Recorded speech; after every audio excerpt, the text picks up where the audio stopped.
मेरी जान you know we call me killer Hasina killer हसीना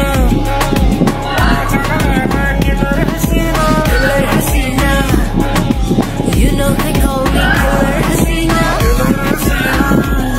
বাইরে ভাই এই অবস্থা ঠিক হইতো ভিডিওটা দেখে আমরা হয়তো মজা নিচ্ছি কিন্তু বাস্তবে এটাই হইতো তোমার নিজের কথাই বলি যদি আমাকে কোনোভাবে ভাই টিকে যাইতো আমাকে আয়না করে পাঠাইতো আর নইলে কমপক্ষে 400 বছর জেল দিত আর 1 বছর রিমান্ড কারণ আমিও পোস্ট করছিলাম যে এলেছিলাম অধিকার হয়ে গেলাম রাজাকার আল্লাহ বাঁচাইছে সোজা কথা সঠিক কথা আমরা স্বাধীনতা পেয়েছি এই স্বাধীনতা ধরে রাখতে পারি এরকম সরাসরি বাংলাদেশ না আসে আবেগদয় নয় ব্যক্তি আমরা ভোটের মাধ্যমে জনগণের ভোটের মাধ্যমে ইনশাল্লাহ নতুন সরকার গঠন করব।